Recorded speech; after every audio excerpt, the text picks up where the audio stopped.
בנועם אדוני לרעננו מעשה לפוננו ומעשה לפוננו. בנועם אדוני לרעננו מעשה לפוננו ומעשה לפוננו. וירא אלוקים את האור כי טוב, והבדל אלוקים בין האור ובין החושך. אנחנו כרגע בפסוק ד' בחומש בראשית, אנחנו מסתכלים על רש"י. וירא אלוקים את האור כי טוב ויבדל. אומר רש"י, אף בזה אנו צריכים דברי אגדה. ראהו שאינו כדאי להשתמש בו רשעים והבדלו לצדיקים לעתיד לבוא. מדוע? ולמה כשאמר הפסוק בפסוק ב' וחושך על פני תהום, רש"י לא הסביר מה זה חושך? אלא שכאן בפסוק הזה רש"י בעצם מסביר מה זה חושך ומה זה אור.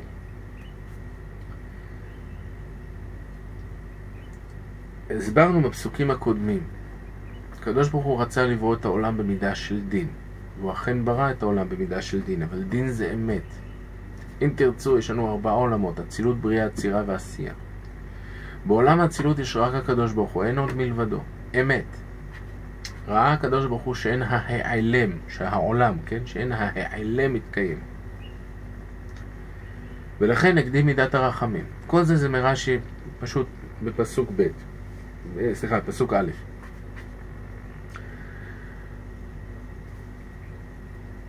אז מה זאת אומרת? ראה שאין בחירה חופשית מתקיימת, כן? כי אם הכל הוא אמת, אז לעולם אני לא יכול לבחור, כן?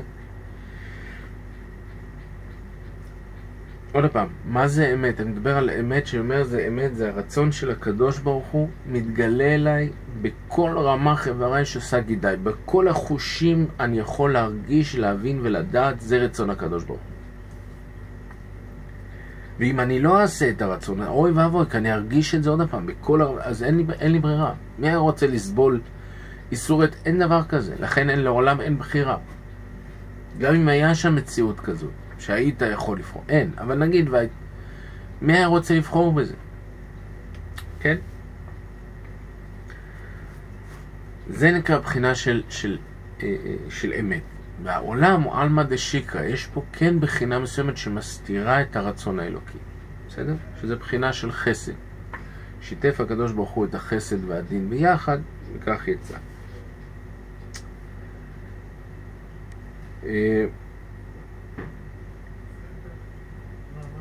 אז הוא אומר כך, ראהו שאינו כדאי להשתמש בו רשעים. מה העניין? מה זה אור? כשאני שואל בפשטות. האור נותן לי גבולות ברורים. כשיש שמש, נורא ברור לי כל דבר. כן? לא רק כששמש, פנס, לא משנה, מנורה. אור זה משהו שיוצר לי גבולות ברורים. ברור לי שזה עץ ולא ברזל. ברור לי שזה כיסא ולא שולחן. הדברים ברורים. החושך פורץ גבולות. לא שאין שולחן. יש שולחן, אבל אני לא יודע מתי הוא מתחיל, מתי הוא נגמר. אני גם לא יכול לדעת לפעמים איפה הוא. חושך. כי הגבולות לא נמצאים שם. עוד פעם, זה רומז לנו על העניין של רצון הקדוש ברוך הוא, לא שהוא אינו קיים. יש פה שולחן. הוא פשוט מוסתר בגלל החושך. בסדר? אז הרשעים בוחרים להיות רשעים, נכון? הם בוחרים, למה? מאיפה יש להם אפשרות לבחור? כי יש בחינה של חושך. יש בחינה שטוב ובואו, לא מבינים מה המהות של הדבר, יש חושך. לכן, הרשעים, מהנחש למשל, כתוב נחש לפתח רובץ. נחש לחטאת רובץ. חטאת זה פתח. הוא יושב ומחכה על הפתח להגיד לך, פה יש פתח, פה צריך לפרוץ, פה צריך להגיד. צא החוצה. צא מהגבול. כן? זה העניין של הנחש. אנחנו נלמד את זה בלינדר כשנדבר על השיחה שלו עם חווה בעצם, מה קרה שם. ואנחנו נראה ממש איך הוא פורץ את הגבולות, הוא פורץ את הסייגים, כדי באמת להשליט את החושך.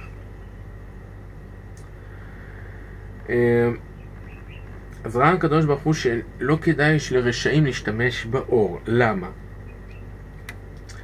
כי רשע לא יכול להיות רשע אם הוא רואה את האמת מול הפרצוף. אם הוא באמת היה רואה את האמת מול הפרצוף, מבחינה של החושים, הוא לא יכול היה להיות רשע. ולכן רשע לא יכול לשמש בשעה שיש אור. והקדוש ברוך הוא מה עשה? הבדיל את אותו אור לצדיקים לעתיד לבוא. אמרו חז"ל לעתיד לבוא שני בחינות. שכל הזמן הוא עתיד לבוא אליהם. למה? כי הם כל רגע ורגע, הם נמצאים בעלמא דשיקרא, בעולם החושך, נכון? אבל הם כל רגע ורגע מחפשים את הקדוש ברוך הוא, הם מחפשים את האור, הם מחפשים איפה יש גפרור, איפה יש פנס, איפה יש מנורה, איפה... תראה לי אור.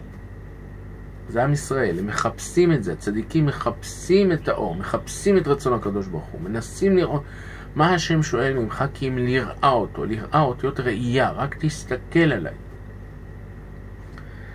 לעומת זאת הרשעים מה עושים? הרשעים אומרים, עזבו אותנו, אנחנו בשלנו. שוב פעם, כל זה פועל יוצא ממה? מהעניין של בראשית. רש"י הראשון הוא כותב על זה, כן? אמרו אומות העולם נסתים אתם, שכבשתם ארצות גאים וכן הלאה וכן הלאה. בסדר? כי עם ישראל בעצם מחפש את האור בעולם חשוך. אם אנחנו נגיד את זה בשתי מילים, כל הגויים אומרים, אבל הקדוש ברוך הוא ברא עולם של חושך. הוא ברא עלמא, כן? אותו דבר זה שהמלאכים באו לקדוש ברוך הוא ואמרו לו, תקשיב, אבל האדם עתיד לחטוא לפניך וכן הלאה, למה אתה צריך לעשות את זה? בראת העולם חושך, מה העניין? תשאיר אותו כמו שהוא. אז אמר הקדוש ברוך הוא, כן, אבל אם אני אשאיר את העולם הזה בבחינה הזאת ותן למלאכים לרדת, אין לכם אפשרות לסבול את המציאות הזאת. אתם לעולם לא תחפשו את האור, אתם תשקעו תמיד בחושך. בני האדם לא כאלה, כן? לא היינו אמורים להיות כאלה. והנה, כשירדו שני המלאכים האלה, עזה וחבר שלו, קרה מה שקרה. הם נפלו ולעולם לא חזרו, ולעולם גם לא יחזרו. בסדר? אז צריכים לדעת שכל הדברים האלה פשוט אנחנו בנויים על מה שלמדנו בשיעורים קודמים. בסדר? ואז אומר רש"י, סליחה, ואמרנו שני בחינות. הראשון זה הצדיקים שמחפשים אותו כל רגע ורגע. השני זה לעתיד לבוא, שבעזרת השם לעתיד לבוא, כשיגיע העולם הבא, אז האור הזה, התוקף הזה של הדין יאיר בכל העולמות כולם. בסדר? אבל הוא ישמר למי? למי שהכין את עצמו, למי שמחפש את האור, לכן הוא שמור להם לעתיד לבוא. לפי פשוטו כך פרשהו רעב כי טוב ואין נאה לו ולחושך שמשתמשים בערבוביה, וקבע לזה תחומו ביום וזה תחומו בלילה. עכשיו צריך לדעת מה זאת אומרת כי טוב? טוב, הכוונה היא שממנו אפשר, טוב, אנחנו אולי לא ניכנס לזה כרגע, כי אנחנו נדבר על זה אין נאה לו ולחושך לשמש בערבוביה. זאת אומרת, הקדוש ברוך הוא אמר, זה זמן של אור, זה זמן של חושך. אותו דבר אנחנו רואים את זה בעם ישראל. לכן אנחנו רואים בהבדלה, מדליקים אש, ואומרים, הבדלת אותנו מן הגויים, נכון? הבדלת את יום השבת משאר ימות השבוע. קבעת שזה אור וזה חושך. עשית פה אמת, יש פה דין, יש פה אמת. זה שבת, זה לא יום ראשון, שני, שלישי. זה עם ישראל, זה לא הגויים. בסדר? יש פה הבדל. אבל מה? יש לחושך מהות, אמרנו קודם, מהות שונה מהאור. האור מחפש את הגבול. כי ברגע שיש לי גבול, יש לי כלי. יש לי כלי, אני יכול למלות אותו. אם אני אקח בקבוק, ואני רוצה עכשיו למלות אותו, בשביל לקחת אותו לטיול. אם הבקבוק שלם, הנה מה טוב. אבל אם הבקבוק יש בו פרצה בגבול, יש חור בבקבוק, מה יקרה? כל המים ינזלו החוצה. לכן משהו שלם, משהו יש לו גבול שלם וטוב, הוא כלי שאפשר להשתמש בו. הוא לא כלי שבור. כלי שבור זה כלי שהוא פרוץ. אין לו גבולות ברורים. זה הבחינה של החושך. לכן היום צילמנו את זה, בשעה 8 בבוקר רואים את הירח והשמש. אף פעם השמש לא תראו אותה בלילה בחושך, לא תראו אותה. יש לה גבולות ברורים. אבל הירח כן. למה? כי הירח, מקום השליטה שלו הוא בחושך, בלילה. זה הבחינה של לילה, של חושך. זה בחינה של פריצת גבולות. המטרה שלו זה לפרוץ את הגבול. זה המהות שלו. ולכן לא נאה שיהיו משתמשים בערבוביה. זה לכתחילה, לא היה נאה שישתמשו בערבוביה. אבל אנחנו רואים שכן יש מצב כזה. יש מצב שנקרא בין הערביים, בין השמשות אם תרצה. קבע לזה תחומו ביום, לזה תחומו בלילה. ואתם רואים שהנה הירח ממשיך. ויש מצבים שאנחנו רואים את זה, שהירח גם לפני שהשמש שוקעת אנחנו רואים אותו. ויותר מזה, מה קורה כשהשמש שוקעת? אין שמש. לפעמים רואים את הירח, אבל אין שמש. מאיפה יש אור? אנחנו נדבר על זה. מאיפה יש אור? לא שידוע לי. אותו אור זה מהמקום אותו אור הגנוז שהקדוש ברוך הוא גנז בעולמו. נראה לי האמת. אותו אור שהקדוש ברוך הוא גנז בעולמו השאיר רשימו, כי הקדוש ברוך הוא לא עושה דברים סתם. הקדוש ברוך הוא כולו אמת. אם זה היה שקר, לשקר אין רגליים. אבל בגלל שהקדוש ברוך הוא אמת, יש תוקף לדברים שהוא עושה. לכן גם כשהוא גנז את האור לאחר מכן נשאר רשימו. מה זה רשימו? רושם. מה זה רושם? אם אתה לוקח חיפרון, כתבת על דף ומחקת אחרי זה, אתה רואה עדיין את הסימנים. הסימנים האלה, זה נקרא רושם. אוקיי? זה כמשל, תקראו לזה ככה, לרושם. זאת אומרת, כל האור שיש לנו בעולם הוא לא מגיע מהשמש, כותב את זה הכלי יקר, לא ברש"י, כותב את זה הכלי יקר, שהשמש והריח והכוכבים, כן, קיבלו ניצוץ מאותו אור שנגנז. ולכן יש להם אור שהם מאירים. יש בזה הרבה רמזים, כן, שהכוכבים ניתנו לעם ישראל, לחכמים, כן, לעם ישראל, לקבוע על פיהם זמנים מסוימים. זאת אומרת, הם מאירים עיניהם של ישראל.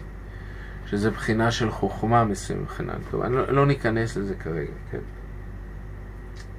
אולי ביום הרביעי, כשנדבר על היום הרביעי, נדבר על המאורות. אבל, שוב פעם, ברגע שהשמש שקעה הכל טוב יפה, יש זמן מסוים שיש בו עדיין אור. אבל זה זמן שהשמש לא נמצאת בשמיים. זאת אומרת, זה לא זמן של יום, כי ביום שולטת השמש. ובלילה שולט את הירח. יש זמן מסוים שהוא לא יום ולא לילה, אבל עדיין יש בו מאותו אור, מאותו רשימו. ולפעמים גם רואים את הירח שם. כלומר, הבחינה של החושך נכנסת בבחינה של היום. פשוט השמש לא רוצה להישאר שם. למה? זה לא תחום שלי. אני לא מתעסקת איתך. אתה רוצה להיכנס בעניינים של, איך אומרים, עדיף שיהיה מי שירדוף אחריי מאשר שאני ארדוף אחרי אחרים. לא רוצה. לא נכנסת במאבק הזה. אני הולכת. אני לא נכנסת. זה השמש. אבל החושך מבחינתו הוא פורץ גבולות. לכן הירח, אתם לפעמים אפשר לראות אותו. כמו היום, ב8 בבוקר אפשר לראות אותו. כל המקרים שקראו לנו ב6,000 שנה האלה, כל מקרי הנחש, כל היצר, הכל רמוז ברש"י הזה פה שיהיו משתמשים בערבוביה. לא נאה שיהיו משתמשים בערבוביה. ערב רב, למה נקראים ערב רב? כי הם מעורבבים, יש שם ערבוב. כן? כל הפרצות האלה בגבולות, זה דבר מאוד מאוד גרוע. ולכן אמרו חז"ל, שעת בין הערביים, שעה קשה לישראל. שעה קשה, לא שעה רעה, שעה קשה. כשדיברנו במסכת ברכות, דיברנו על העניין הזה. ולמה הם קוראים קריאת שמע דווקא בערבין? לא בערבית, כתוב בערבין עם נון. יש שם העניין, כי יש לנו כמה ערבים, יש לנו כמה זמנים שנקראים ערב במשך היום. אז דווקא בערבין צריך לקרוא קריאת שמע, ומשם יוצא כל העניין, מה זה קריאת שמע, מה זה בעצם מהות של עם ישראל, מה זה קבלת עול מלכות שמיים, וכן הלאה וכן הלאה וכן הלאה. כל מסכת ברכות רבותיי, כל מסכת ברכות. מאיפה זה יוצא? זה יוצא מפה, בערבוביה. לא נאה שישתמשו הצדיקים והרשעים באותו זמן. לא נאה. לא נאה, אי אפשר. רשע מטרתו לפרוץ גבולות. הצדיק מה מחפש? את הגבול, 4 אמות של הלכה. הוא מחפש את האמות האלה. בסדר? אז לכן, שעת הערב, שעת בין הערביים, שעה קשה, שעת ניסיון לאדם. שעת ניסיון לעם ישראל. אנחנו מאז תחילת הקורונה אמרו לי שהתחילו לראות ירח בזמן היום. יכול להיות שאולי לפני, אני לא יודע, אבל הכי רחוק שאמרו לי זה תקופת הקורונה. ואתם רואים שבדיוק באותה תקופה הרשעים התחילו לצאת עם העניינים שלהם. לכן צריך לדעת שכל הבחינה של מה שקורה לנו בעולם היום רמוז פה. אין נאה לאור, כן? ולחושך שיהיו משתמשים בערבוביה. אבל מה לעשות שהחושך פורץ גבולות? מה נעשה? טוב, עד כאן להיום. ברוך אדוני לעולם, אמן ואמן.